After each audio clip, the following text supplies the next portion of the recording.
Entonces, yo soy Manuel, si no me conoces, soy uno de los pastores asistentes de esta tu iglesia y hoy tengo el privilegio y responsabilidad de estudiar junto contigo la palabra de Dios.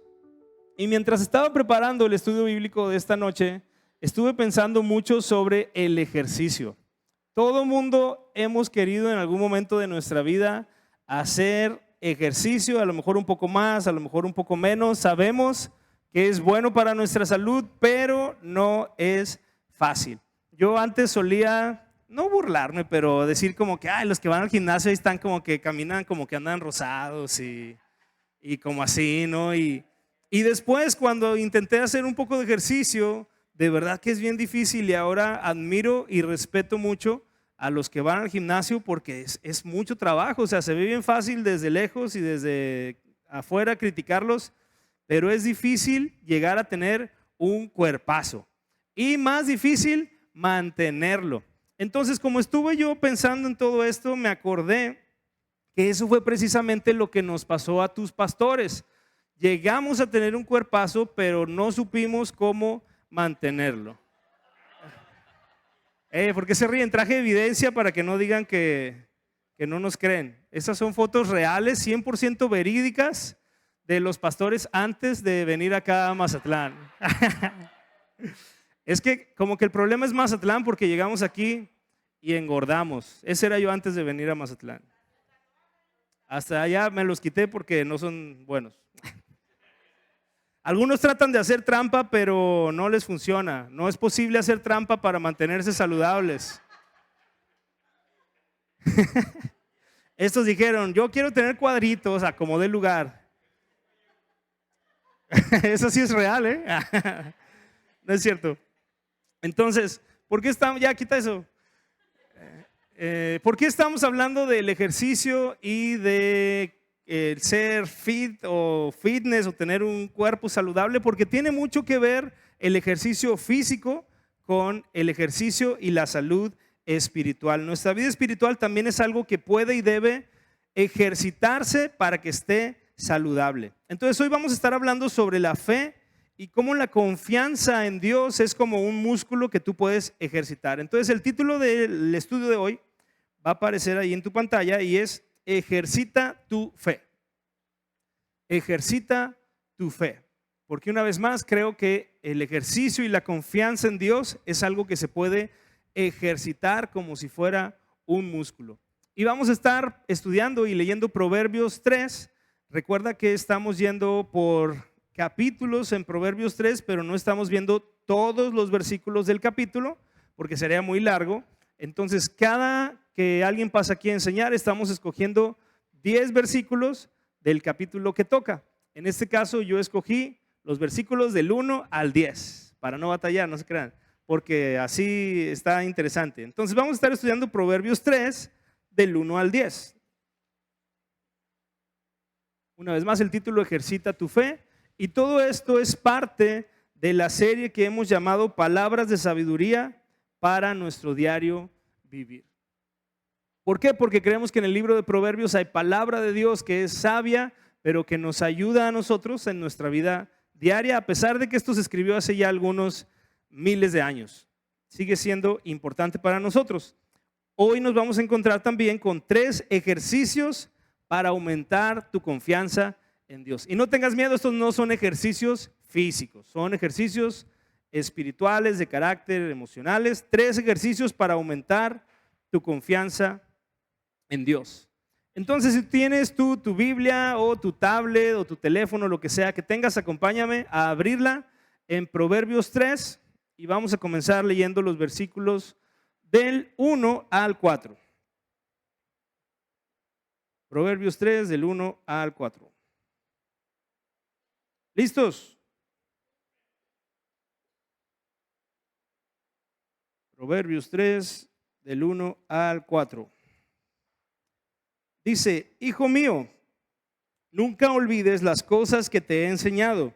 Guarda mis mandamientos en tu corazón. Si así lo haces, vivirás muchos años y tu vida te dará satisfacción. Nunca permitas que la lealtad ni la bondad te abandonen. Átalas alrededor de tu cuello como un recordatorio.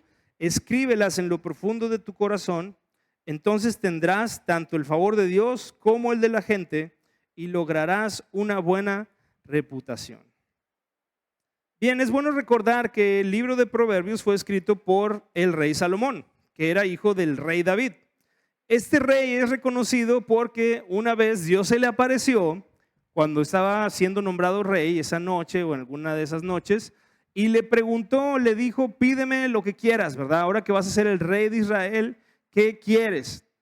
Y Salomón le dijo, pues quiero sabiduría para poder guiar a este pueblo porque es un pueblo grande. Y a Dios le agradó que Salomón pidiera eso en lugar de riquezas o en lugar de, dice ahí, la vida de sus enemigos, ¿verdad? Como mata a mi enemigo, como si se te apareciera un genio de la lámpara y te preguntara, ¿qué vas a querer? Y Salomón dijo, sabiduría para guiar bien al pueblo. Entonces, como le agradó a Dios esa respuesta, le dijo, súper, bueno, no le dijo así, le dijo, muy bien o no sé, pero en general, excelente. Te voy a dar sabiduría para guiar al pueblo, pero también te voy a dar todo lo que no pediste. Entonces Salomón tuvo no solo sabiduría, sino riquezas, sino esplendor, tuvo paz todo el tiempo que reinó y él escribió gran parte de estos proverbios. Como leímos ahí, empieza diciendo, hijo mío. Y esto fue pues porque lo escribió para uno de sus hijos. Tuvo varios hijos, pero lo escribió para uno, dándole estos consejos. Fíjate cuál fue el primer consejo. Nunca olvides las cosas que te he enseñado. Guarda mis mandatos en tu corazón.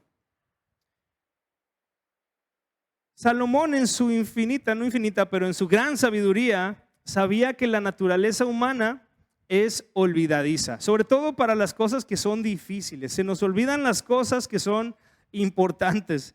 En general, si tú no estás dándole vueltas a algo rápido, lo olvidas. Esa es la débil naturaleza humana y somos olvidadizos de las cosas que valen la pena. Por ejemplo, vamos a ver unas palabras en la pantalla. Esto es diferente a lo que hacemos siempre, pero van a aparecer unas palabras en tu pantalla. Trata de memorizar la mayor cantidad de palabras que puedas y más adelante vamos a volver a eso para ver cuántas puedes decir. A ver, tienes 20 segundos. Trata de memorizar las más que puedas y al rato las vamos a ver cuáles te acuerdas.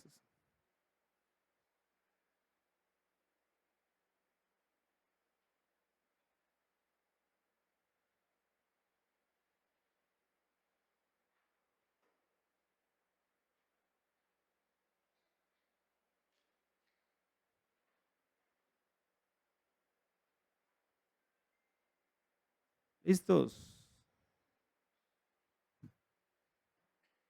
Bien, con eso, el que se acuerde de más, ya veremos qué se gana.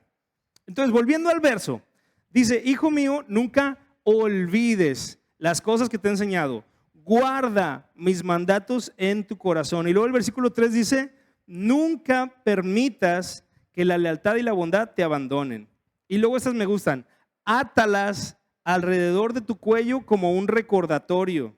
Escríbelas en lo profundo de tu corazón. Todas estas acciones son acciones que nos ayudan a recordar algo. Si tú quieres recordar algo y alguien te dice, no lo olvides, eso te refuerza que no lo vayas a olvidar. Si te dicen, guárdalo, acuérdate, no permitas que esto se te olvide. Mientras más te digan, a lo mejor más se te va a olvidar. Pero este padre le está diciendo a su hijo, no olvides estas cosas, son importantes. ¿Y de qué está hablando? Pues en este caso, del consejo que él como rey, como padre, le estaba dando a él. Pero esto de guardarlo, escribirlo y recordarlo, no es algo que se pueda hacer solo una sola vez, como el ejercicio, y ya quede resuelto, ¿me explico? No porque tú recuerdas algo un momento, ya te vas a acordar de eso toda la vida. Por ejemplo, ¿quién de ustedes se acuerda cómo multiplicar a mano? Cifras de 3 números, de 3 cifras, 333 por 414. ¿Sí se acuerdan? Mientras, qué bárbaros. ¿Quién se acuerda de cómo hacer una raíz cuadrada? Sí, varios. No es cierto. Tú eres, claro que no, ¿seguro? Bueno, está bien, sí es cierto. Dudé de tu capacidad, perdóname. Entonces, cuando tú practicas algo, es más fácil que te acuerdes. Si lo haces todos los días, es más fácil que se quede en tu memoria. Eso es lo que le está diciendo a él, practícalo, hazlo constantemente.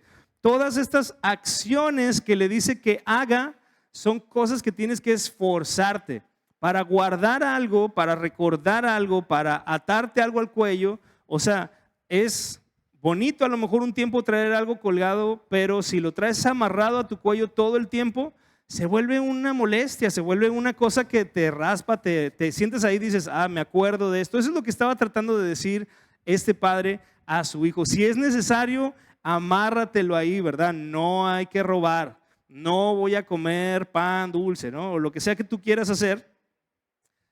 Cuando tú te lo amarras, cuando tú lo pones así como le está dando estas instrucciones, lo escribes en lo profundo de tu corazón, entonces son acciones que te van a ayudar a recordar y no suceden en automático, tú tienes que hacerlo.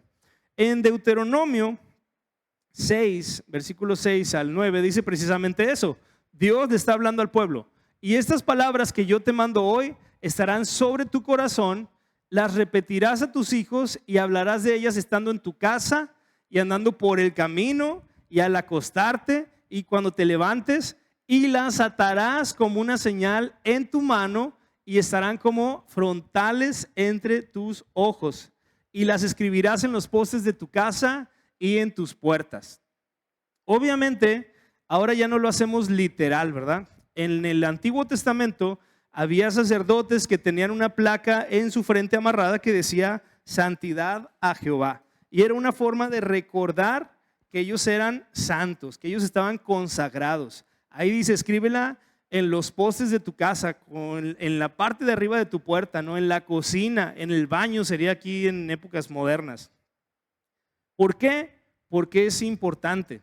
Esto nos lleva a la forma número 1 para aumentar tu confianza en Dios. Y es número 1, ejercita tu memoria. Número 1, ejercita tu memoria. Y no solamente tu memoria para todo, ¿no? Porque es bueno recordar los nombres y es bueno recordar los números de teléfono, pero estamos hablando de ejercitar tu memoria en la palabra de Dios, en qué cosas ha hecho Dios en tu vida que has empezado a olvidar. ¿Qué milagros han sucedido? Porque ya que tenemos varios años caminando con el Señor, hemos visto tantos milagros que tristemente se nos empiezan a olvidar. Simplemente porque uno no está recordándolos constantemente. Y cuando eso empieza a suceder, tú empiezas a perder a lo mejor una herramienta que podría ayudarte a aumentar tu fe. Porque cuando tú miras y dices, me acuerdo cuando Dios me sanó, entonces la próxima vez que estés enfermo es más fácil que tengas fe porque te acuerdas que Dios te sanó. Pero a tan terrible como suena, es muy fácil olvidarnos que Dios nos sanó ayer o hace 10 años y ahora nos enfermamos y volvemos a tener el mismo miedo que teníamos antes aquella vez cuando nos sanó. Y pareciera que no es lógico, que no deberíamos olvidar tan fácil, pero por ejemplo los discípulos ya habían visto a Jesús multiplicar los panes cuando hubo una situación similar a los días después y ya estaban diciendo, ¿qué vamos a hacer? Porque no hay cómo darles de comer. Y Jesús les dice que no se acuerdan que multipliqué los panes, y eso es lo que nos pasa a nosotros, que no te acuerdas lo que Dios ha hecho, que no te acuerdas lo que Dios te dio, te proveyó, te sanó. Yo te animo a que ejercites tu memoria. Hay muchas formas en las que puedes ejercitar tu memoria. En primer lugar, podrías aprender versículos de la Biblia.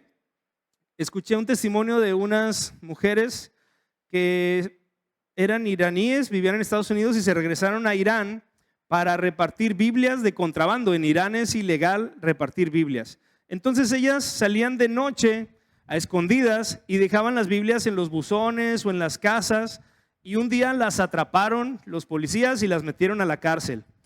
Y dicen ellas que sobrevivieron y se mantuvieron fuertes y con fe, recordando y recitando los versículos que se sabían de memoria, porque obviamente en la cárcel no les dieron una Biblia. Y yo les preguntaba a algunos amigos, ¿cuánto tiempo sobrevivirías tú con los versículos que te sabes de memoria? ¿Cuántos versículos te sabes de memoria como para que te metamos hoy a la cárcel y digas, no necesito Biblia porque me sé todos estos versículos de memoria? A ver, ¿Cómo era el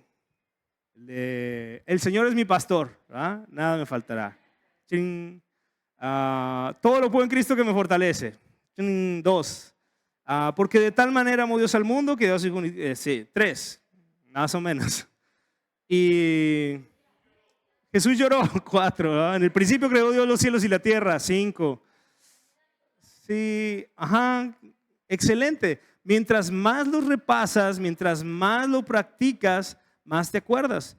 Pero es muy triste que en nuestra época cada vez recordamos menos cosas. Yo antes, cuando era niño, antes de estos aparatos, me sabía todos los números de teléfono de todo mundo, de mi tío, de mi abuelita, de mis amigos de la iglesia.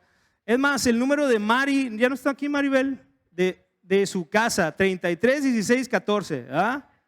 Porque la hermana menor de Mari era amiga mía y no había otra manera, ¿eh?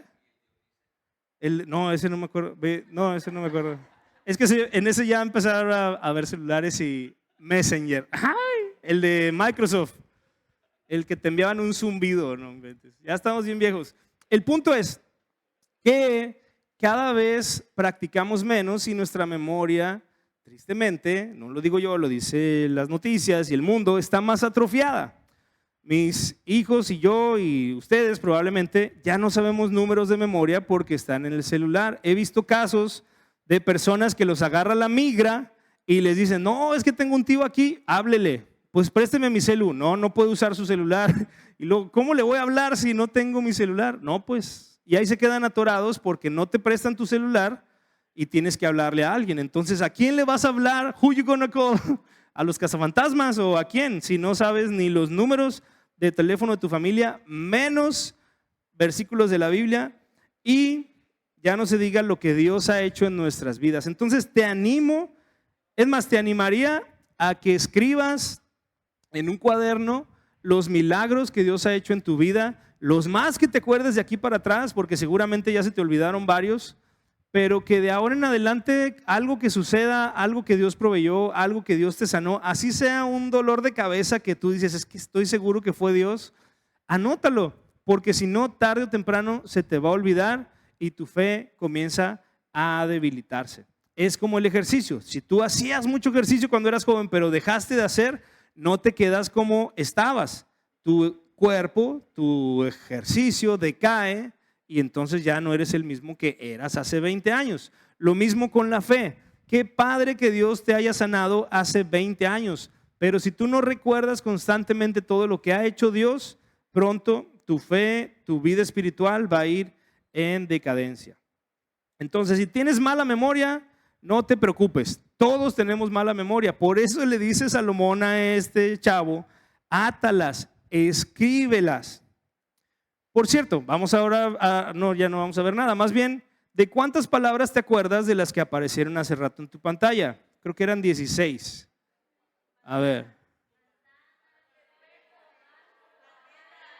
¿Cuántas? ¿8?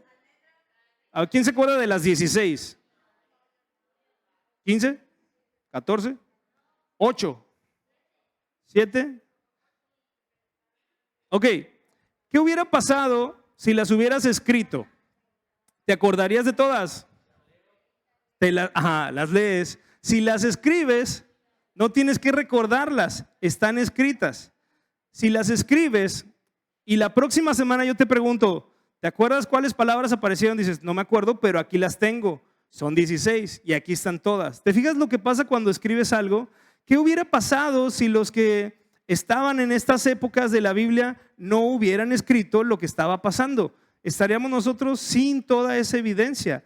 Es fundamental que para ti, para tus hijos, para tus conocidos, escribas las obras que Dios está haciendo en tu vida, porque tu memoria no es suficiente, se te va a olvidar. Pero si lo escribes, va a permanecer ahí, no solamente para ti. Qué increíble sería que en 100 años un nieto tuyo encuentre un diario y diga, mira el diario de mi abuelito don Alberto. ¿Ah?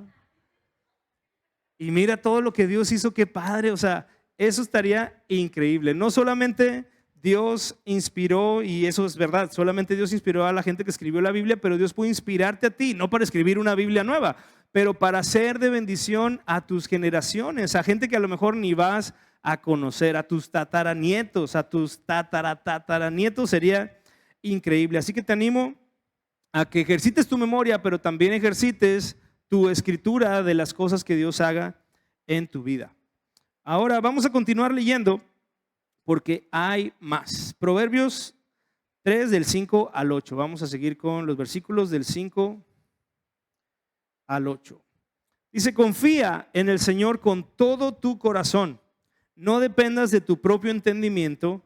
Busca su voluntad en todo lo que hagas y Él te mostrará cuál camino tomar. No te dejes impresionar por tu propia sabiduría. En cambio, teme al Señor y aléjate del mal. Entonces dará salud a tu cuerpo y fortaleza a tus huesos.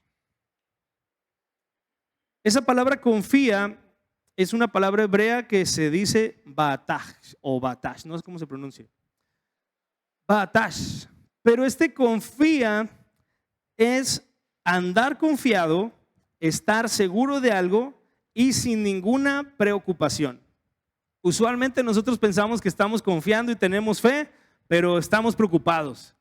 Y es una mentira que yo creí mucho tiempo, que pensaba yo que tenía fe, pero la verdad es que estaba preocupado. Entonces, esta confianza elimina la preocupación.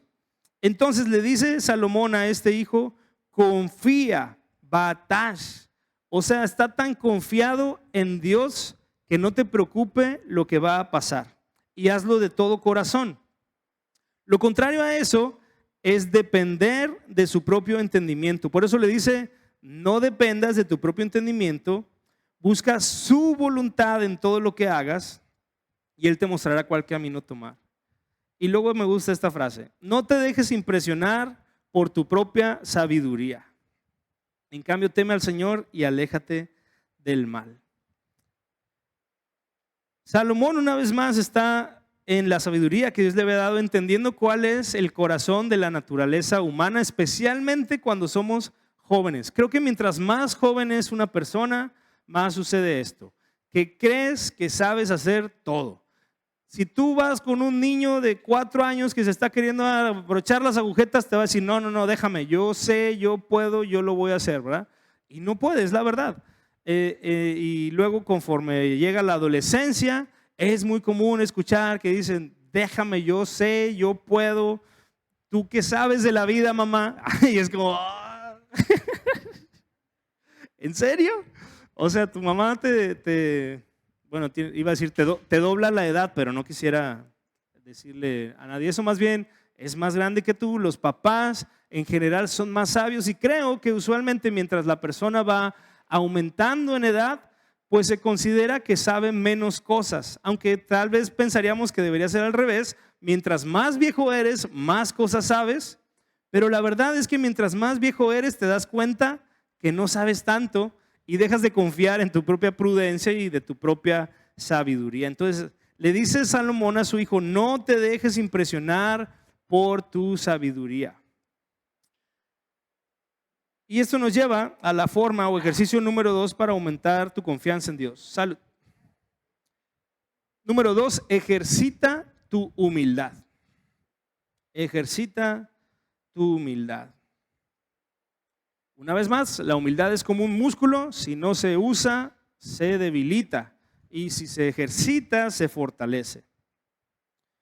Una historia que creo que nos va a ayudar a ejemplificar o a ilustrar cómo esta confianza excesiva nos puede causar la ruina es la historia de Robert Falcon Scott. Este era un explorador de Londres, de Gran Bretaña, y este hombre fue el primero, bueno, él creía que era el primero, que lideró una expedición hacia el Polo Sur por ahí de 1910.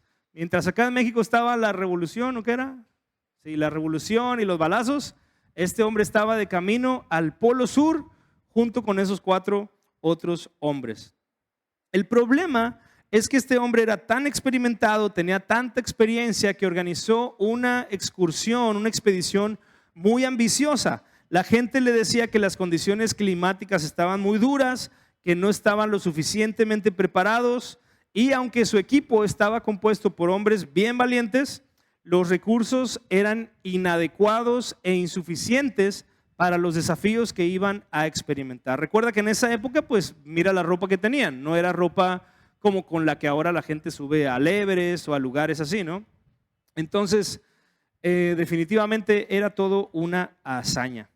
Pues cuando llegaron al Polo Sur, las condiciones se volvieron todavía más extremas, enfrentaron tormentas severas, se les acabaron los suministros.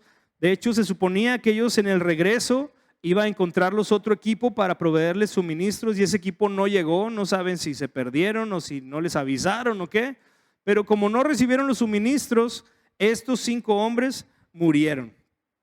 Murieron, y se dice, según leí, murieron a 20 kilómetros, o sea, cerca del próximo lugar donde había suministros, debido al exceso de confianza de este hombre y a la competencia que tenía con otro que no sé, se llamaba, aquí lo tengo, Roald Amundsen. Estaban ellos como en esta carrera de ver quién era el que iba a llegar primero al Polo Sur, y cuando llegaron estos al Polo Sur se dieron cuenta que el otro enemigo, bueno, contrincante, había llegado primero. Entonces, no fueron los primeros, arriesgaron la vida y la perdieron ahí, todo por sentir que podían hacerlo, sentirse más capaces de lo que realmente eran. Y total, la única cosa buena o el único beneficio es que quedaron registrados como los primeros que encontraron un fósil en la Antártida, lo cual demuestra que en el Polo Sur en algún momento hubo vegetación, porque ese es un fósil como de unas hojas y unas ramas. Eso fue lo que encontraron pues ahí en sus cosas cuando fueron a recoger sus cuerpos. Fue lo único bueno que salió de esa expedición. Pero esto nos demuestra que tener una confianza excesiva en nosotros mismos puede ser muy peligroso, especialmente en lo espiritual. Cuando queremos tomar decisiones y las hacemos solamente en nuestra propia opinión, con nuestra sabiduría, en nuestra carne, probablemente vamos a fallar. Pero por eso la Biblia nos instruye a que confiemos en Dios, a que le tomemos en cuenta en cada decisión que tomamos. Y obviamente hay decisiones más grandes y trascendentales que van a afectar nuestra vida y que debemos estar seguros que Dios nos guíe. Pero, ¿qué pasa con las decisiones pequeñas? Deberíamos orar para todo, que Dios nos guíe, como: Señor, ¿compro hoy pollo rostizado o tamales? Pues sería padrísimo vivir de esa manera, porque no podrías equivocarte jamás. Si consideraras a Dios en cada cosa, podrías decir: bueno, me enfermé por comer tamales, no estaban buenos, pero sé que Dios me guió a eso, entonces Dios tendrá un propósito. Pero cuando andamos con nuestra propia sabiduría queriendo guiarnos por la vida, pues vamos aprendiendo a los golpes y a los tumbos, y nunca sabemos realmente si lo que hicimos estuvo bien o no. Por eso debemos ejercitarnos en confiar cada vez más en Dios, en ejercitar nuestra humildad y no nuestro orgullo. Por cierto, Jesús lo dijo también de otra manera en Mateo 6:10, cuando le enseñó a sus discípulos a orar. Él dijo: venga tu reino, hágase tu voluntad como en el cielo, así también en la tierra. Si Jesús mismo pedía para él que se hiciera la voluntad del Padre, ¿cómo creemos nosotros que vamos a poder guiar nuestra propia vida si Jesús, siendo hijo de Dios, necesitó la ayuda del Padre para guiarse? Entonces, ¿cuánto más nosotros? Entonces, reduce tu confianza en ti mismo, no te creas tan sabio. O sea, sí eres inteligente y sí está bien, pero no sabes el futuro, no sabes lo que va a pasar a tu alrededor. Dios sí, y Él tiene planes mejores para ti. Así que búscalo y deja que Él te guíe. A veces somos de los que buscamos a Dios ya hasta que estamos bien atorados en una situación, ¿no? O sea, pensamos que éramos más listos, sacamos un crédito malamente, nos endeudamos, y ya que no podemos pagar es como: ay, Señor, ayúdame, porque ya provéeme, ¿no? Y es como, pues, ¿qué tal si oramos por dirección antes de estar en el problema y no después? A veces como cristianos estamos muy acostumbrados a eso. Oramos y pedimos ayuda de Dios hasta que estamos bien atorados. Pero debe ser lo contrario, que busquemos al Señor primero, que dejemos a un lado nuestro orgullo, que nos ejercitemos en ser humildes delante de Él para decirle, Señor, ¿qué quieres que haga? ¿A dónde quieres que vaya? ¿Cómo le hago? Y obviamente también Dios obra, ¿no?, en nuestras debilidades y Dios, dice la Biblia, que todas las cosas nos ayudan para bien. Así que incluso cuando tomamos malas decisiones, Él es clemente y misericordioso para guiarnos y restaurarnos. Pero las consecuencias a veces van a ser duras o difíciles. Así que considera a Dios en todo lo que hagas, en todo tiempo, y eso va a aumentar tu fe y tu confianza en Él. Ahora vamos a continuar leyendo. Por último, los versículos 9 y 10 de Proverbios 3. Que dice, honra al Señor con tus riquezas y con lo mejor de todo lo que produces. Entonces Él llenará tus graneros y tus tinajas se desbordarán de buen vino. Una vez más, Salomón, este padre sabio, continúa exhortando o dándole palabras de sabiduría a su hijo y ahora habla de dinero. Honra al Señor con tus riquezas. El decir riquezas, a eso se refiere, al dinero. Pero también, sobre todo en esa época donde todavía la gente cosechaba o tenía ganado o ese tipo de cosas, había una combinación de dinero y especie, ¿no? Cosas que podías dar. A eso se refiere con lo mejor de todo lo que produces. Entonces era como, pues, si tienes 20 chivas, dale a Dios lo mejor de lo que produzcan tus chivas, ¿no? Lo mejor de tu cosecha de frijol o de sandía o lo que sea, además de tu dinero o riquezas. Y le dice también, si lo haces, entonces Él llenará tus graneros y tus tinajas se desbordarán de buen vino. Salomón aquí nos muestra un principio bien interesante que, aunque no viene literalmente en la Biblia, así como la frase, el principio está por todos lados, y es que tú no puedes darle más a Dios de lo que Él te va a dar a ti. En inglés es bien padre porque dice, no puedes, you cannot outgive, como darle de más a Dios que Él no te vaya a regresar. Es como difícil de explicar, pero tú no puedes darle más a Dios y que le ganes en dar, porque Él siempre te va a dar más de lo que tú puedes imaginar. Este principio está aquí representado cuando le dice precisamente, honra al Señor y Él llenará tus graneros, se desbordarán tus tinajas de buen vino. Además dice buen vino, ¿no? No solamente cualquier vino, sino buen vino. ¿Cómo es que el dinero honra a Dios? Pues cuando alguien deja de amar el dinero y es generoso con la gente, automáticamente está quitando su mirada de sí mismo y poniéndola en otros y en Dios. Porque uno no puede amar a otros si no ama a Dios, y no puedes amar a Dios si no amas a otros, dice la Biblia. Entonces, cuando tú dejas de pensar en cómo gastar en ti, tu amor por otros aumenta y tu confianza en Dios aumenta también.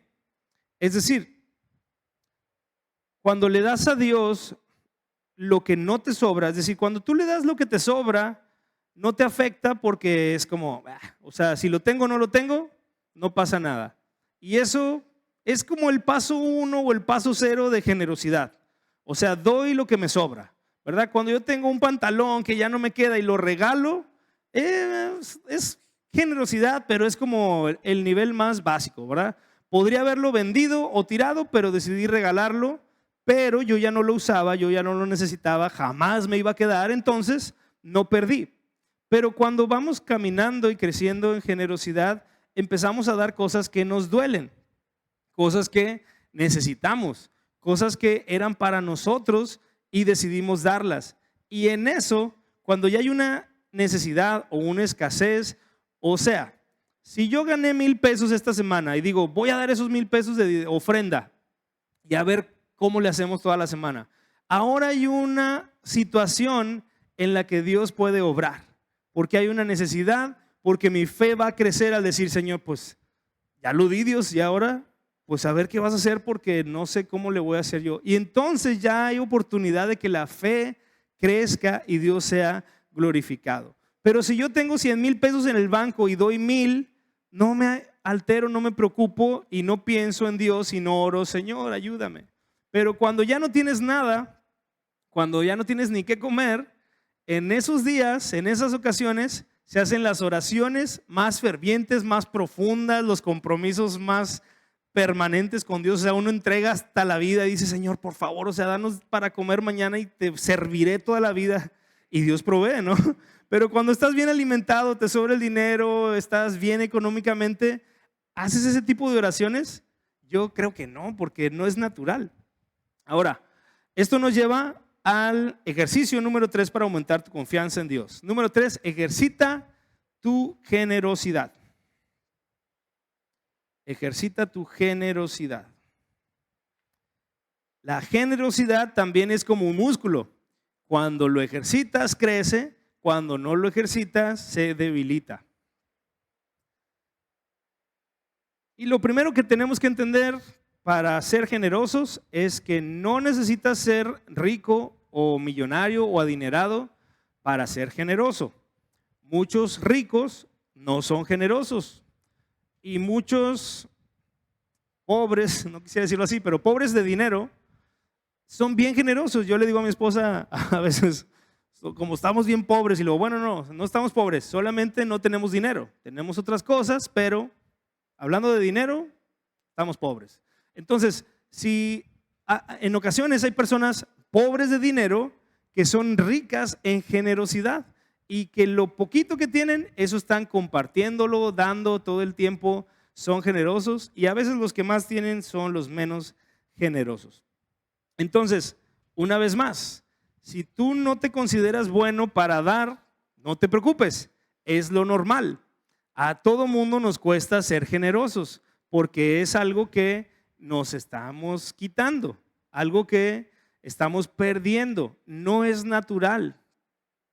Si alguna vez has tratado de inyectarte tú solo, de ponerte, como cuando te sacas sangre para checarte la glucosa, pero tú solo, como raparte, es ese mismo proceso. Hay como una barrera de decir, ¿cómo me voy a picar? O sea, esto no es natural, ¿me explico? No sé si les ha pasado. Estás ahí con la lanceta o lo que sea y tienes que darle y ya estás ahí, es como, hay un bloqueo, hay algo que te dice, o sea, ¿qué te pasa? Esto no es natural, ¿por qué te vas a picar? ¿No? La inyección es lo mismo y curiosamente rasurarse así con la navaja se siente lo mismo, como esto no está bien.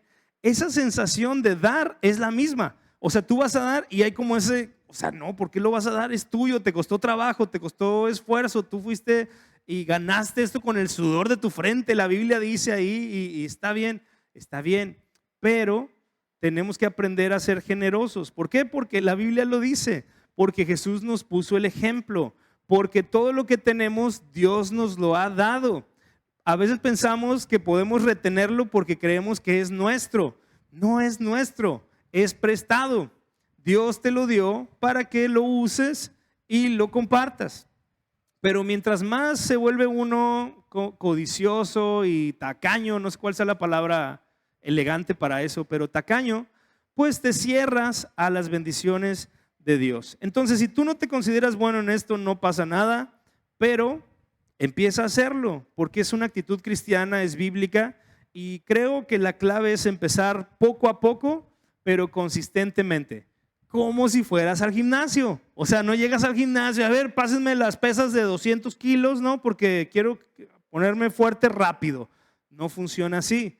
De hecho, oí a alguien, no sé, un comediante o algo, que dice que llegó al gimnasio y le dieron para cargar pesas y le dieron una barra. La barra de las pesas sin las pesas. Y dijo, ¿y las pesas? Y lo no, así comienza tú con la pura barra, ¿verdad? El puro palo ese que sostiene luego las pesas. Y ahí estaba él nomás con la barra. Dice, al día siguiente me moría, no podía mover los brazos. Parecía que no era nada, pero era ejercicio. Entonces, así, a lo mejor podrías tú, y yo no te voy a decir, tú puedes encontrar maneras de hacerlo.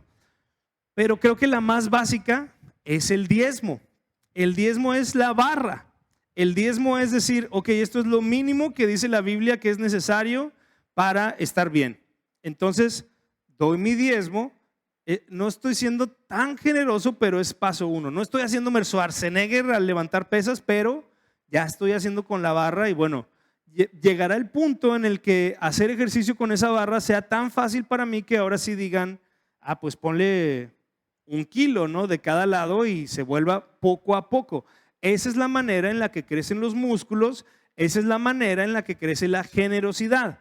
Comienza dando poquito y conforme te acostumbras a eso puedes ir dando más de vez en cuando. Y entonces un día a la semana puedes levantar unas pesas más pesadas y luego los otros días darle tranquilo. Yo no sé cómo se entrena eso, no es un ejemplo, pero tal vez tú puedes dar tu diezmo con constancia, eso es lo mínimo básico que enseña la Biblia, y de vez en cuando dar una ofrenda grande especial para algo. Por eso aquí en la iglesia lo hacemos de esa manera, no lo inventamos nosotros, es bíblico. Das tu diezmo cada semana a Dios a través de la iglesia, pero luego tenemos oportunidades como los domingos enviadores, en los que tú puedes hacer un esfuerzo extra, además planeado desde ahorita y decir, bueno, el domingo enviador o cuando enviemos al pastor Raúl a Venezuela va a ser en el 2025, desde ahorita le voy a ir echando al cochinito, 10 pesos, 20 pesos, o como sea ahora, no apartando ahí en la banca en línea o lo que sea.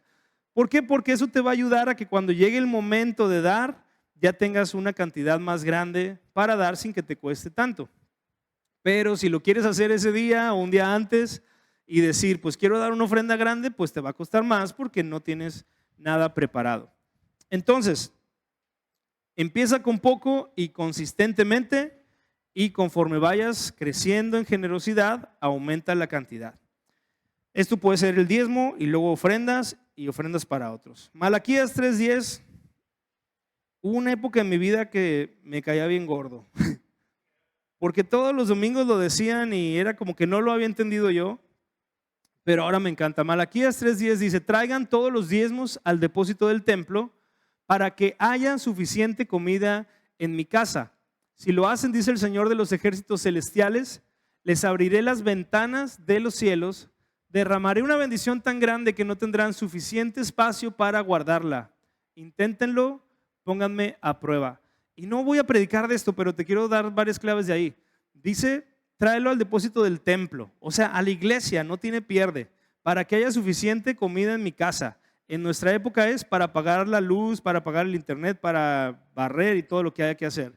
También dice, fíjate, el diezmo es lo mínimo que Dios nos pide, y cuando tú das lo mínimo, fíjate lo que Dios da, una bendición tan grande que no tendrás espacio para guardarla. O sea, Dios es súper, súper, súper generoso. Tú das tu mínimo y Él te da todo. Dice la Biblia que si Él no escatimó entregar a su propio Hijo, ¿cómo no nos dará también todas las cosas que le pidamos cuando son en su voluntad? Entonces, inténtenlo, pónganme a prueba. Te quiero contar finalmente la historia de David Green. Este David Green es un empresario cristiano, dueño de unas tiendas que se llaman Hobby Lobby en Estados Unidos. Es una cadena enorme de cosas como adornitos y cosas que tienen que ver con hobbies, ¿no? Cosas de arte, cosas así muy padres y muy sencillas a la vez. Y él dice, aunque yo ya daba lo normal, Dios me habló sobre dar con ese versículo de Malaquías. Y decidí dar la ofrenda más grande que hubiera dado en toda mi vida. Y luego, a los 6 meses, dar el doble de esa ofrenda. Y luego, cada 6 meses, seguir aumentando. Entonces, este hombre, después de oír ese versículo, dijo, voy a dar una ofrenda, la más grande que jamás he dado para Dios, para probarlo. Y, o sea, sí es en serio eso de prueba a Dios. Entonces digo, para probarlo, y a los 6 meses esa cantidad la voy a duplicar. Y a los otros 6 meses voy a aumentar otra vez, no lo doble, pero seguir haciéndolo. Lleva haciéndolo 22 años, aumentando y aumentando y aumentando. Y hasta la fecha dice que nunca le ha ganado a Dios en dar. Este hombre ahora, curiosamente, tiene un patrimonio neto estimado de 14,000 millones de dólares según la revista Forbes. Ni siquiera sabes cuánto es eso, 14,000 millones de dólares. Es un mundo de dinero. Y este hombre, además, bueno, ya tienen más de 900 tiendas en todo Estados Unidos y 43,000 empleados. Que por cierto, les dan los domingos libres, los tratan súper bien, dejan que salgan temprano para que puedan ir a ver a su familia. O sea, es una empresa cristiana en serio. No una empresa nada más que da dinero a los cristianos, es una empresa de fundamentos y principios cristianos en todo lo que hacen. Y una de las características es que son generosos. Esta tienda y esta familia, la familia, ¿cómo es que se llaman? Green, donan gran parte de los ingresos de su empresa a iglesias y ministerios, no a todo mundo, para que no les vayas a querer mandar un mensajito de, oiga, señor Green, mire, yo soy un cristiano en Mazatlán, quisiera ver si pudiera, pues inténtalo y me avisas. Y pide también por mí, 1, 2, 3 por mí y todos mis amigos. Entonces, estas personas, esta familia cristiana, tienen su negocio, pero probaron a Dios en eso, Dios los bendijo y ellos siguen dando y siendo generosos. Entonces, cuando damos no lo que nos sobra, sino lo que nos cuesta, nuestra fe aumenta porque estamos confiando en Dios y Él se encargará de proveernos y que nada nos haga falta. Y una vez más, no puedes darle más a Dios de lo que Él te da. Entonces, estos 3 ejercicios que hemos visto hoy van a aparecer en tu pantalla por si te faltó anotar alguno, pero imagínate un cristiano ejercitado en estas 3 áreas. ¿Has visto que alguien llega que se ve que hace ejercicio? O sea, a mí me encanta verlos porque te digo que ya los respeto mucho porque sé que está bien difícil. Entonces, no veo gente así muy seguido, pero por ejemplo, el que venía de Fit to Serve, Derek, el de Las Vegas, que era un hombre común y corriente, pero así como, muy caro, y era como, qué chido. Imagínate un cristiano es así en lo espiritual, que está ejercitado en una buena memoria, que se sabe la Biblia, que te cuenta lo que Dios ha hecho, que está ejercitado en humildad, o sea, no es presumido, no es orgulloso, confía en Dios, le pide dirección en todo lo que hace, además es generoso. O sea, ¿conoces algún cristiano así? Qué padre si lo conoces. Y si no, ¿qué tal que tú fueras un cristiano así? Lo bonito del ejercicio y lo bonito del ejercicio espiritual es que todos tenemos acceso a una mejor vida de salud y a una mejor vida espiritual.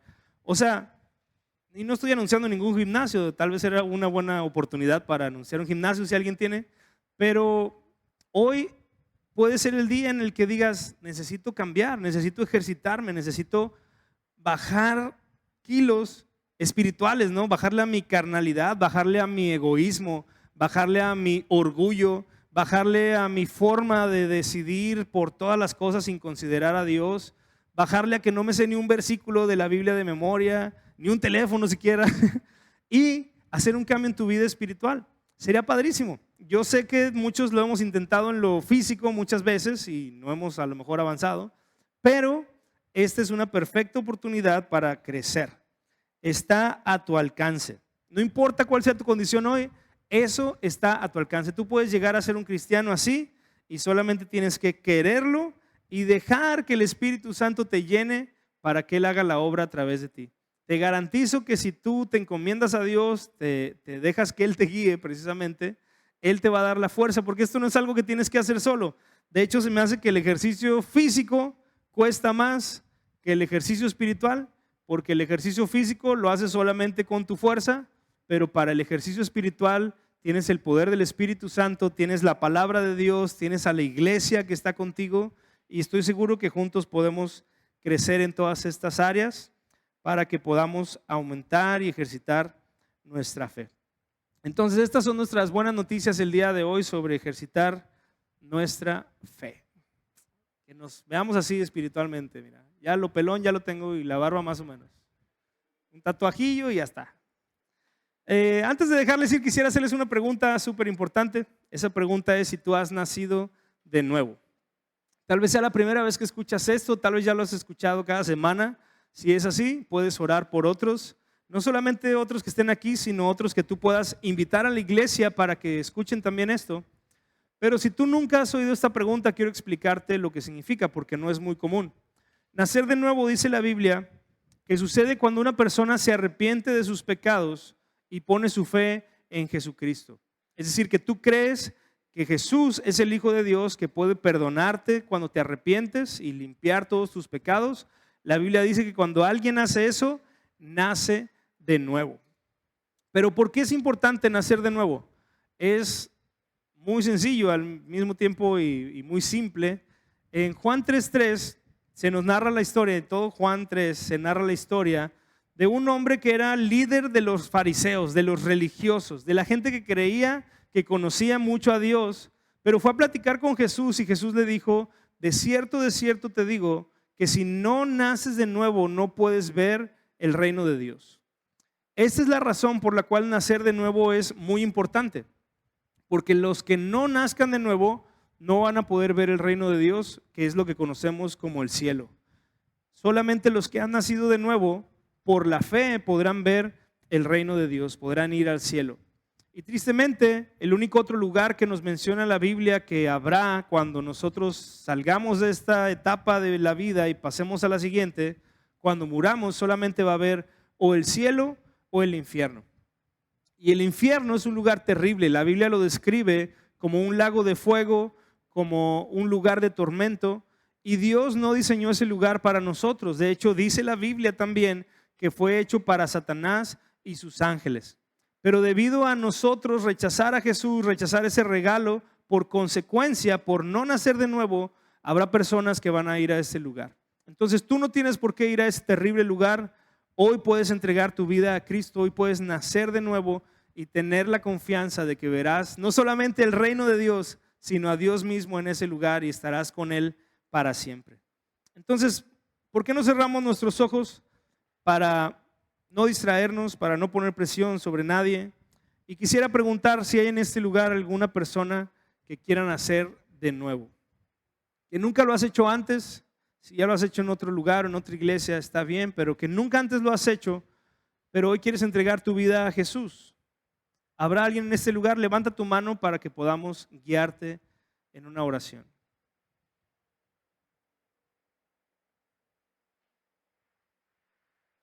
¿Habrá alguien? Si tú estás viendo este video por internet, también es para ti la invitación. Obviamente nosotros no te vemos, pero escríbenos un mensaje para que podamos contactarte, conectarnos y guiarte también para que puedas nacer de nuevo. Bien, si no hay nadie en este lugar, vamos a abrir nuestros ojos, vamos a ponernos de pie para orar y despedir esta reunión.